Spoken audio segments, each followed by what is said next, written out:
The morning sun cast long shadows across the African savanna as a small group of early humans huddled around their carefully tended fire.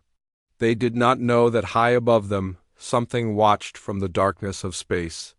The massive ship hung silent against the starfield, its hull stretching for miles in every direction. Inside its gleaming corridors, beings of incredible intelligence studied the primitive creatures below with mild interest. Commander Thale adjusted the scanning array with one of his 4 arms while his large black eyes remained fixed on the display.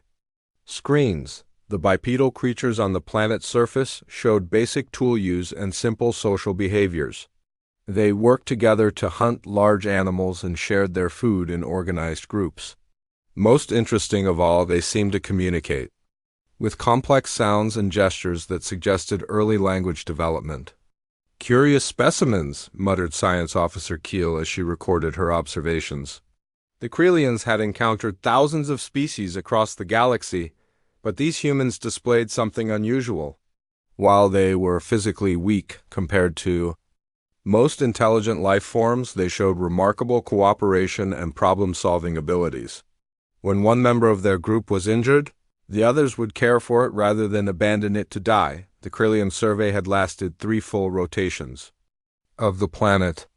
They observed the humans in different environments across the world. In the frozen northern regions, the creatures had learned to build shelters from animal skins and bones. Near the great waters, they had discovered how to catch fish using clever traps. In the dense forest, they moved in coordinated groups to hunt creatures many times their size. "They adapt quickly to different environments," noted Thale as he compiled his final report. "Their individual physical capabilities are limited, but their group dynamics are remarkably sophisticated. They appear to share knowledge across generations through their primitive communication methods." The humans below had no idea they were being studied. They continued their daily struggles for survival, unaware that their every action was being recorded and analyzed by beings who possessed technology beyond their wildest imagination. The Krelians could destroy their entire world with a single weapon, yet these small creatures fascinated them with their determination to survive and thrive. Keel observed one particular group that had discovered how to make fire from striking certain stones together. Within days, this knowledge had spread to nearby groups through some form of primitive teaching. The Krelians had never seen such rapid information transfer among pre-technological species. Most civilizations they encountered remained stagnant for millions of years before developing basic tools. "Recommendation for species classification?" asked Thale as he prepared to submit his findings to the collective central database. "Species 4847, early development phase," replied Keel after consulting her analysis. "Physical capabilities minimal. Technology level primitive. However, social cooperation and adaptive learning show significant potential. Recommended for future evaluation in approximately 500,000 standard cycles." The decision was routine for the Krelians. They had cataloged millions of species across countless worlds. Most never progressed beyond their initial classification. The few that showed promise were periodically revisited to assess their development. If they proved useful, they might be harvested for labor or resources. If they remained primitive, they were simply ignored. Before departing, the Krelians planted several monitoring beacons in the asteroid belt surrounding the human world. These devices would passively observe the planet's development and transmit basic data back to the collective's network. The technology was so advanced that the humans would never detect it. Even if they somehow managed to develop space travel in the distant future, Thale took one final look at the blue and green world. As their massive ship prepared to enter hyperspace, the humans below continued their daily activities, completely unaware of the cosmic forces that had just classified them as a minor curiosity in the vast database of galactic life. They hunted their prey, tended their fires, and cared for their young with the same dedication they had shown for thousands of years. The Krelian fleet commander authorized departure without ceremony. Earth was just another routine survey in their endless mission to catalog and eventually control all intelligent life in the galaxy. Their records showed 17 major civilizations already under collective dominion, with hundreds more in various stages of evaluation and conquest. The addition of one more primitive world to their database was hardly noteworthy, as the massive ships disappeared into the void between stars. The humans below looked up at the night sky with wonder. They created stories about the points of light above them, inventing gods and heroes to explain the mysteries they could not understand. They had no concept of the vast civilizations that existed beyond their small world, or of the empire that had already marked them for future consideration. The monitoring beacons settled into stable orbits, their advanced sensors beginning their long watch over human development. The devices were designed to operate for millions of years, powered by miniature fusion reactors that would outlast the rise and fall of entire civilizations. They would record every major development in human society, from the first crude cities to whatever technological achievements might eventually emerge. Commander Fail filed his report and moved on to planning the next survey mission. The collective had identified several promising worlds in nearby systems that required immediate attention. Some showed signs of advanced technology that might pose a threat if allowed to develop unchecked. Others contained resources that could fuel the collective's continued expansion across the galaxy. The humans were forgotten almost immediately, relegated to a footnote in the vast archives of the Krelian Empire. They were classified as harmless primitives who might someday prove useful as manual laborers or servants. The possibility that they could ever challenge the collective's dominance was so remote that it never even entered consideration in the strategic planning committees. 500,000 years stretched ahead like an eternity. The Krelians expected to return to a world that had perhaps developed basic agriculture or simple metallurgy. They would find creatures still struggling with the same fundamental challenges of survival that had defined their existence during the initial survey. The idea that these primitive bipeds could ever pose a threat to the galaxy's most advanced civilization was utterly inconceivable. The great ships vanished into hyperspace, leaving behind a small blue world where early humans continued their ancient dance of survival.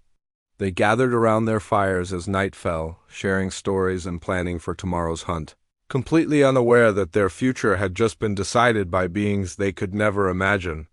The long countdown to the collective's return had begun. Space rippled like disturbed water as the massive Krelian fleet tore through the barriers between dimensions.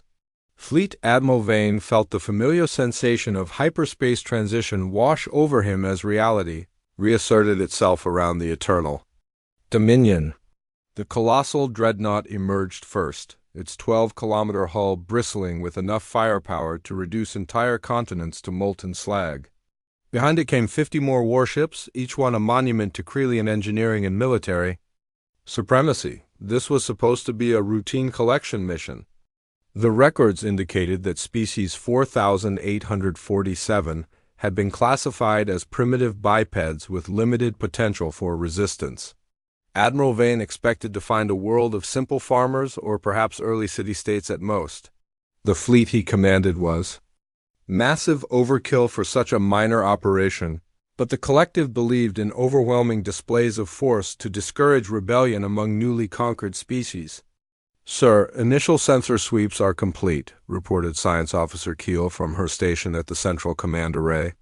Her voice carried a note of confusion that immediately caught Vane's attention.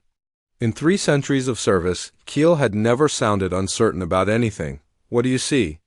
Vane asked, moving to examine the holographic display that materialized above the command center. What he saw made his breath catch in his throat. The Sol system buzzed with artificial activity. Massive space stations orbited every major planet, their designs unlike anything in the Krelian databases. The asteroid belt between the 4th and 5th planets had been transformed into a sprawling industrial complex that stretched for millions of kilometers. Most shocking of all, thousands of ships moved between the worlds with the organized precision of an established interplanetary civilization. "This is impossible," whispered Keel as she ran the sensor data through multiple verification protocols. Our monitoring beacons clearly indicated that this species had not even developed basic metallurgy as of the last data transmission. Vane studied the tactical display with growing unease. The human ships were smaller than Krelian vessels, but they moved with purpose and coordination that suggested advanced tactical doctrine. Their hulls showed battle scars and weapon modifications that spoke of extensive combat experience. When was the last data transmission from the monitoring beacons? Vane demanded. Approximately 50,000 standard cycles ago, sir. The beacons appear to have been systematically dismantled and reverse engineered. The words hit the command center like a physical blow. The monitoring beacons represented some of the collective's most advanced technology. They were designed to be undetectable and indestructible by primitive civilizations. For the humans, too, have not only found them but successfully reverse-engineered their technology, suggested a level of scientific advancement that should have been impossible. Sir, we're detecting massive energy signatures from the human vessels, reported Tactical Officer Ran. Their power systems are generating outputs that rival our own secondary reactor arrays. Admiral Vane felt a chill run down his spine. The collective had conquered 17 civilizations across the galaxy, and none of them had possessed technology that could match Krelian engineering. Even their most advanced enemies had required centuries of gradual conquest to subdue. Yet, here was a species that had somehow leaped from primitive firemakers to interplanetary civilization in what amounted to an evolutionary instant. Could there have been outside interference? Vane asked, grasping for any explanation that made sense. Perhaps another advanced species made contact with them. Negative, sir. The technological signatures are unique. These appear to be entirely human innovations, though based on principles derived from our own beacon technology. The main display shifted to show detailed scans of the human installations. The space stations were marvels of engineering that combined familiar physics with entirely new approaches to construction and power generation. The industrial complexes in the asteroid belt showed signs of massive mining and manufacturing operations that dwarfed anything the collective had attempted on such a scale. Admiral, came a new voice from the communications array. We're receiving a transmission from the human vessels. They're requesting permission to approach under diplomatic protocols. Vane almost laughed at the absurdity of it. Diplomatic protocols implied that the humans considered themselves equals rather than subjects, awaiting conquest. No species had ever made such a request when first encountering the collective fleet. Grant them permission to approach, Vane ordered after a moment's consideration. But maintain full tactical alert. I want every weapon system ready to fire at the first sign of hostile action. The human vessel that approached was sleek and elegant in a way that Krelian ships had never been. Where collective vessels were designed purely for function and intimidation, the human craft showed aesthetic considerations that suggested a completely different approach to engineering philosophy. It was also fast, covering the distance between fleets in a fraction of the time that should have been possible with conventional propulsion systems. Sir, their ship is generating some kind of spatial distortion field, reported Keel.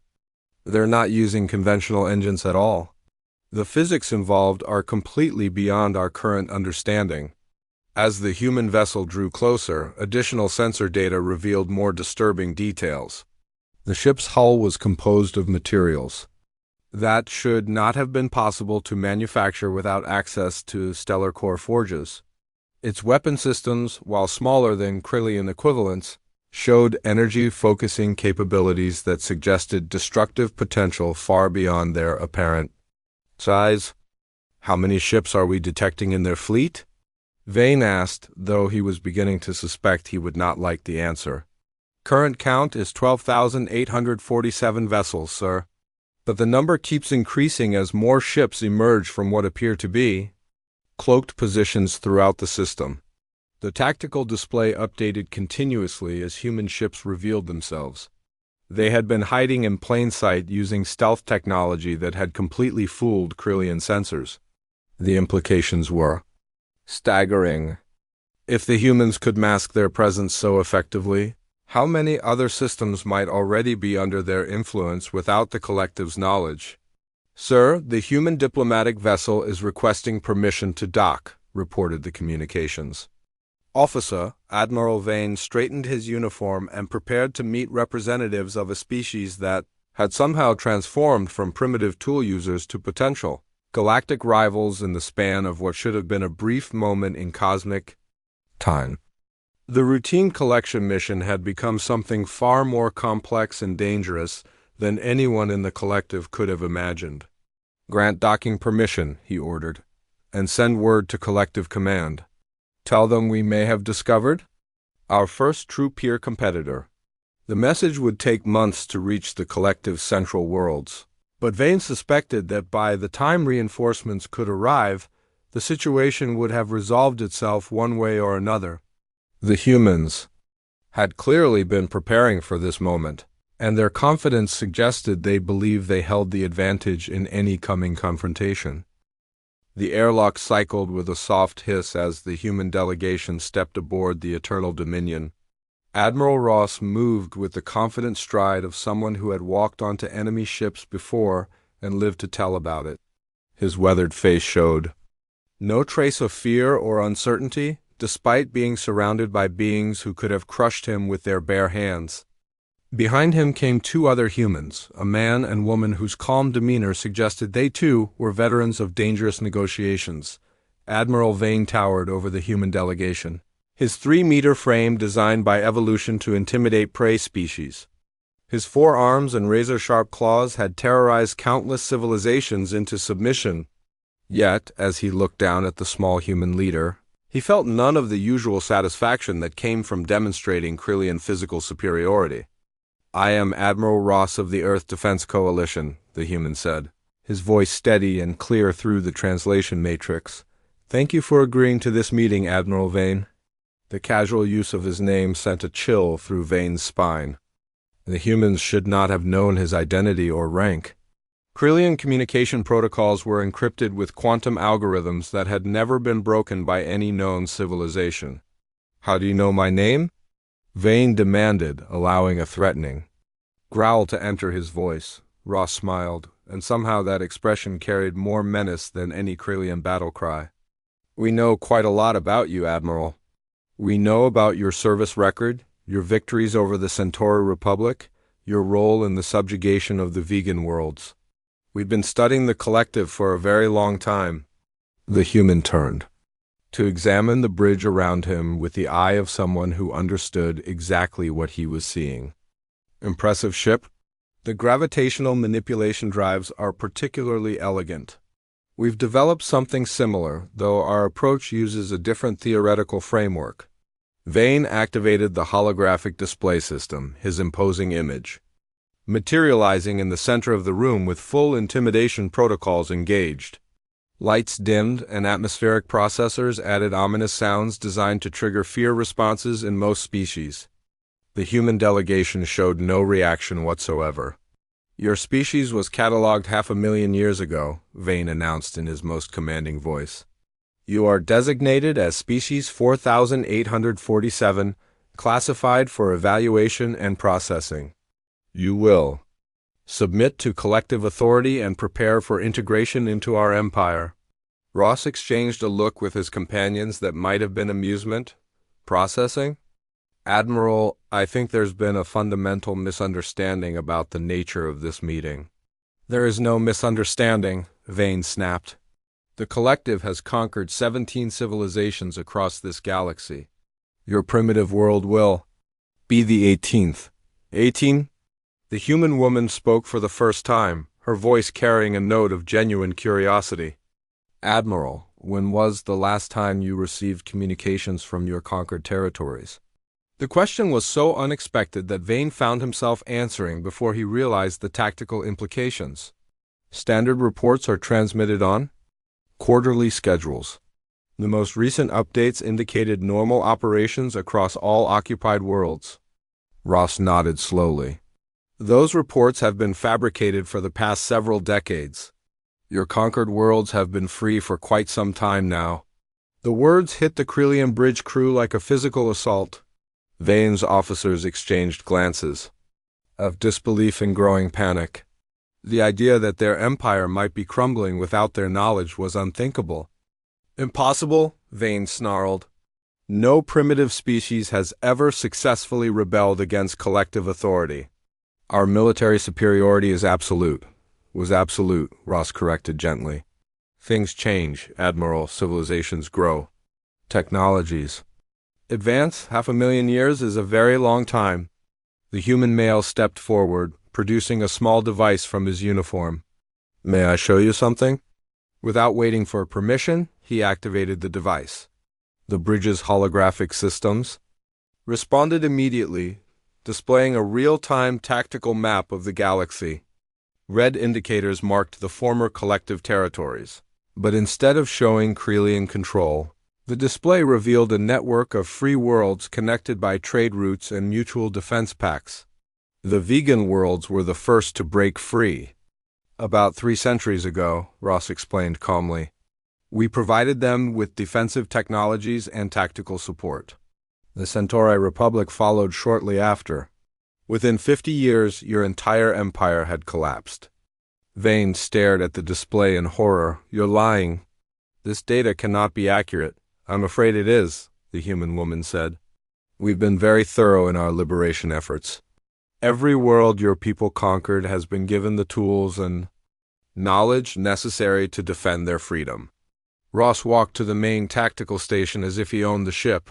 The most interesting part was reverse engineering your monitoring beacons. Once we understood how your technology worked, it became relatively simple to develop countermeasures and improvements. The beacons were undetectable by primitive civilizations, Keel protested from her station. Primitive being the key word. Ross agreed. We stopped being primitive about 400,000 years ago.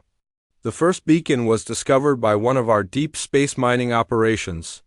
It took us about 50 years to fully understand its function and design principles. The human leader touched several controls on the tactical display, and the view shifted to show detailed intelligence files on every major Krelian installation and fleet movement. Once we had access to your monitoring network, we could observe your entire civilization. We studied your military tactics, your technology, your social structure. We learned everything we needed to know to help your former subjects break free. Admiral Vane felt his worldview crumbling around him.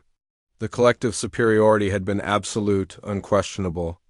The idea that a species they had dismissed as harmless, primitives, had systematically dismantled their empire was beyond comprehension. Why? He asked, his voice barely above a whisper. Why involve yourselves in galactic politics? Your world was safe. We had no immediate plans for conquest. Ross turned to face him directly, and for the first time, Vane saw the full weight of human determination in those steel-gray eyes.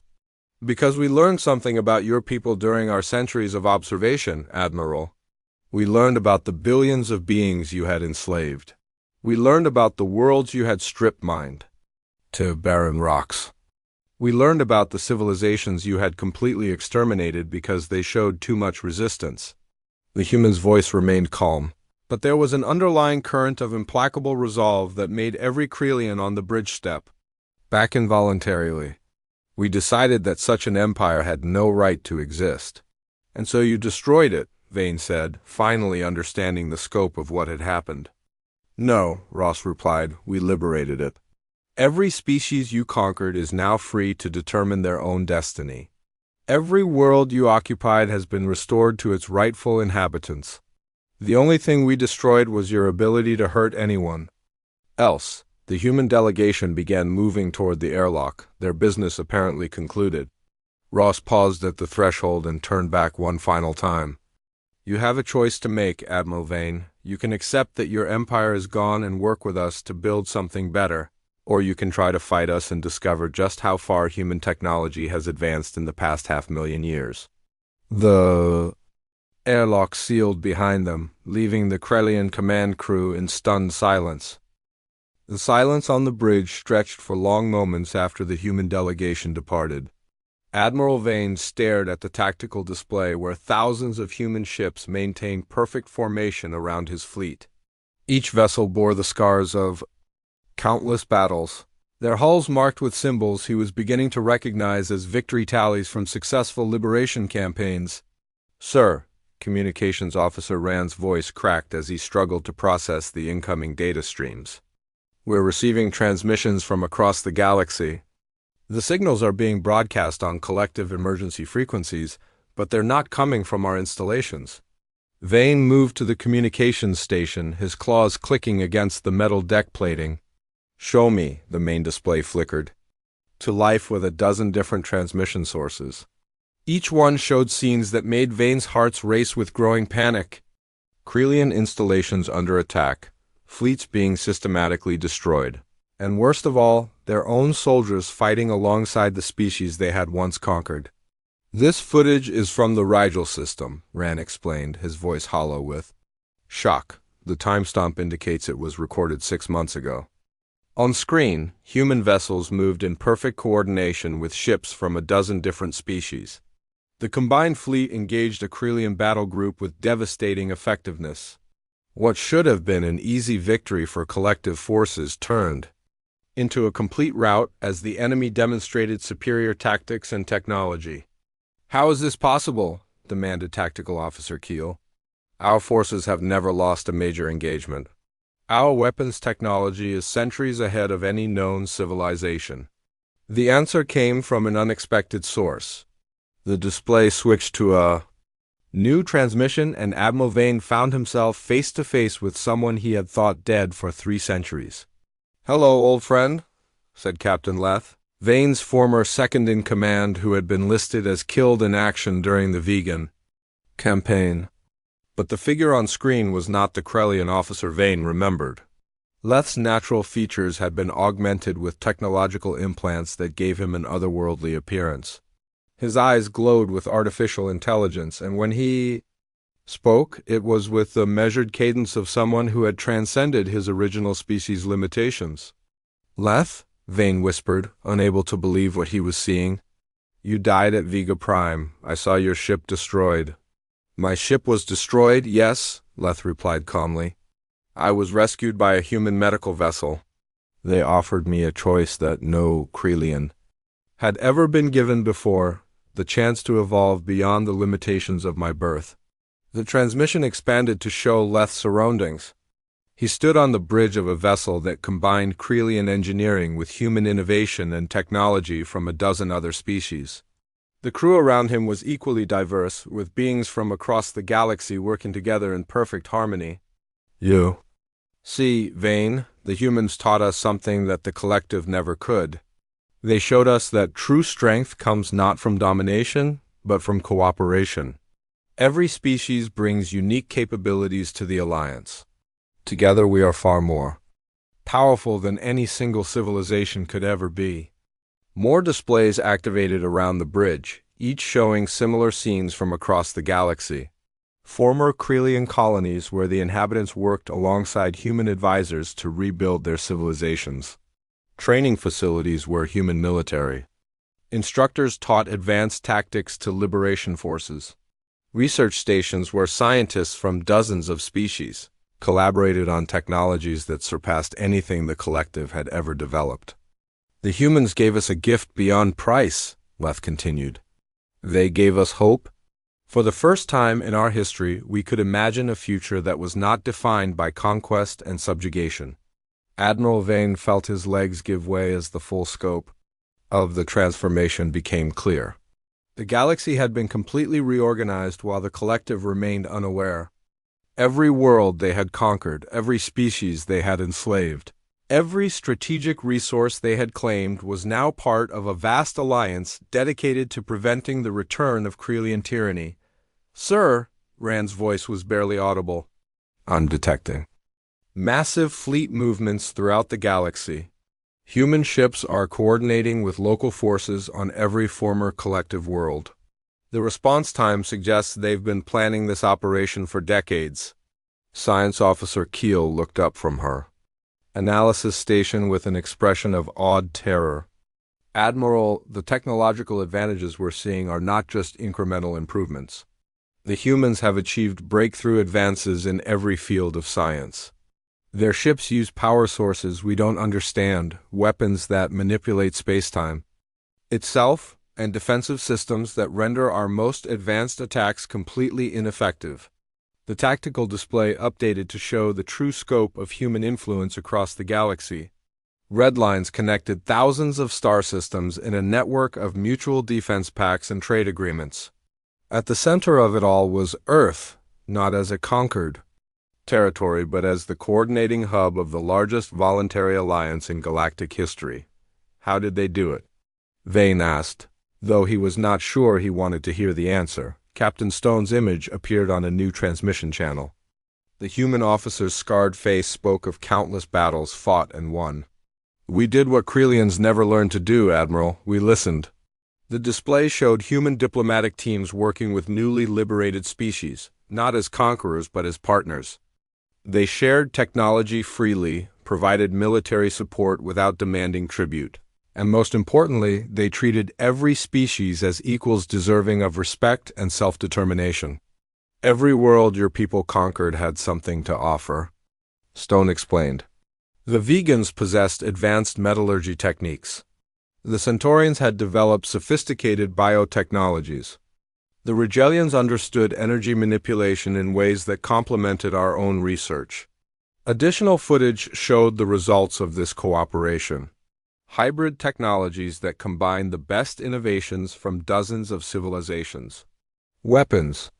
Systems that exceeded Krelian capabilities by orders of magnitude. Defensive installations that could withstand any attack the collective might mount.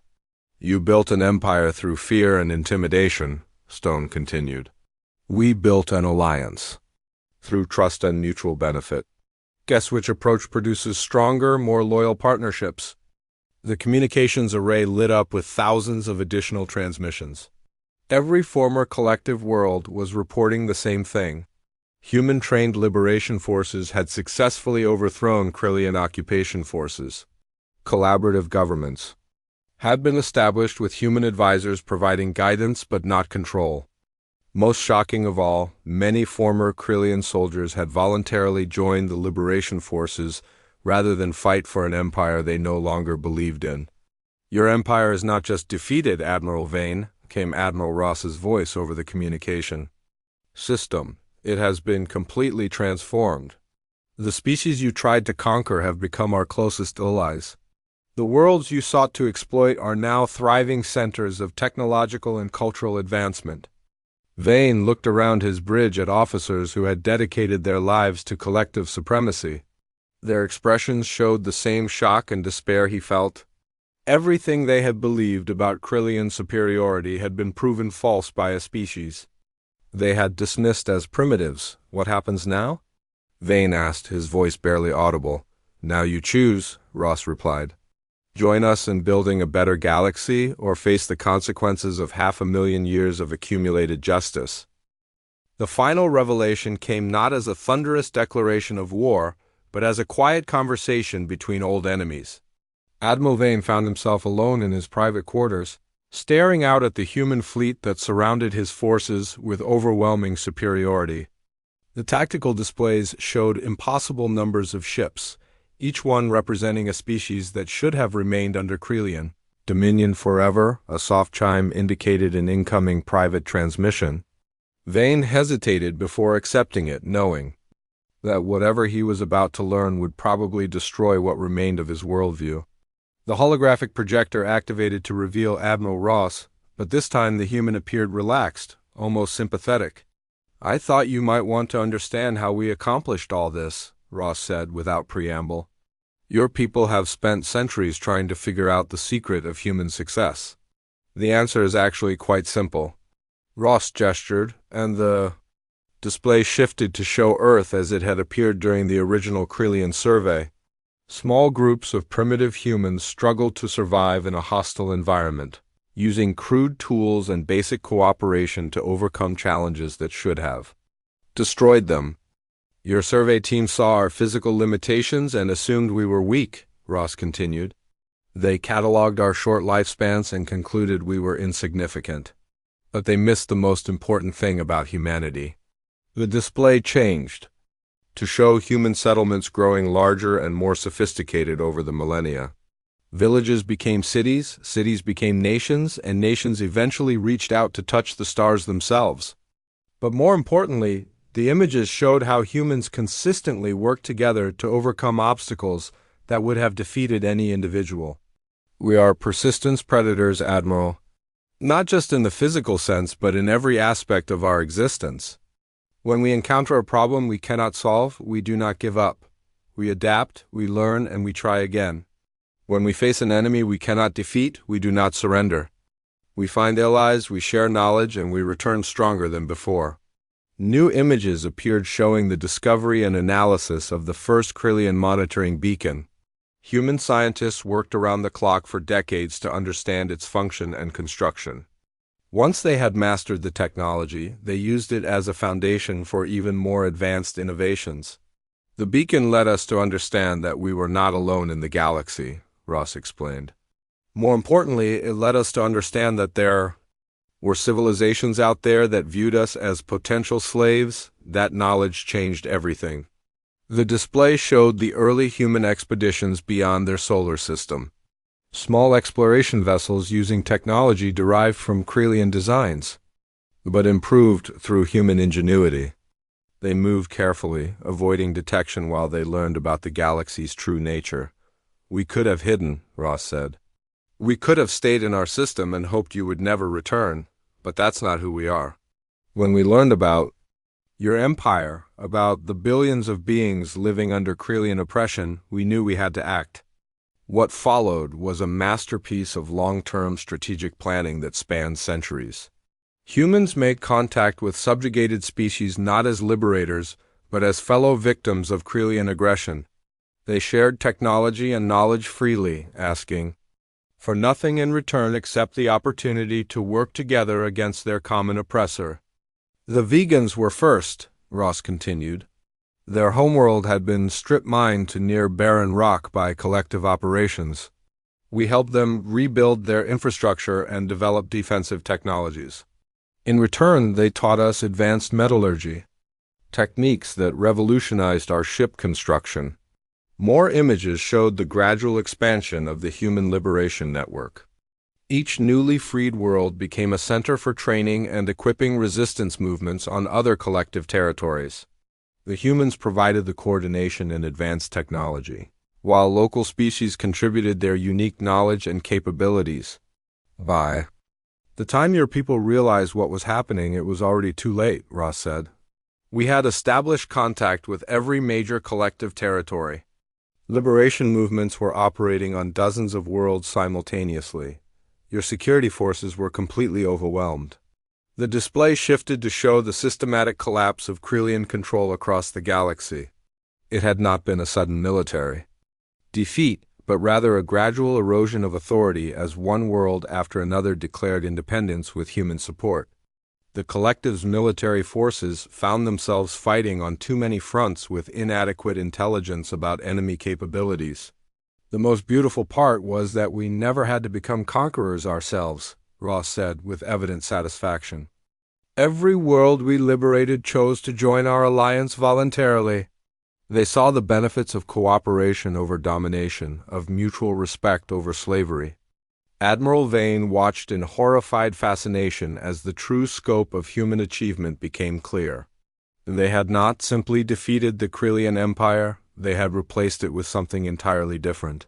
A voluntary association of free civilizations, working together for mutual benefit rather than the glorification of a single dominant species. Your people made one fundamental error in judgment, Ross continued.